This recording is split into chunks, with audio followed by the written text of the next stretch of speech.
An 8-year-old girl in Pennsylvania battles leukemia, and doctors say she has just days to live. Jamie Stover has the story of how nearly 10,000 people gathered together to help Lainey Brown fulfill her last Christmas wish.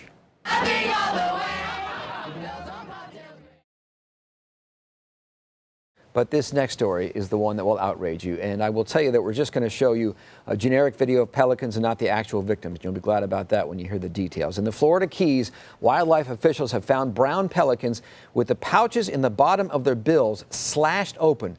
Now, the birds use their pouches to catch their food. Without them, they can't hunt or swallow food, and they slowly starve to death. So far, officials have found 10 pelicans dead and have seen others flying around with their pouches slashed, meaning more could die these slow, cruel deaths. They have seen birds with slashed pouches from Sugarloaf Key all the way down to Key West.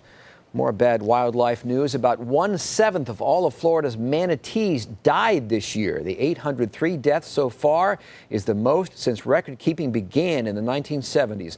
Scientists blame a massive red tide bloom in southwest Florida for many of the fatalities. The previous record happened in 2010 after a long cold snap. Before this year, scientists estimated that Florida had about 5,000 manatees living in its waters.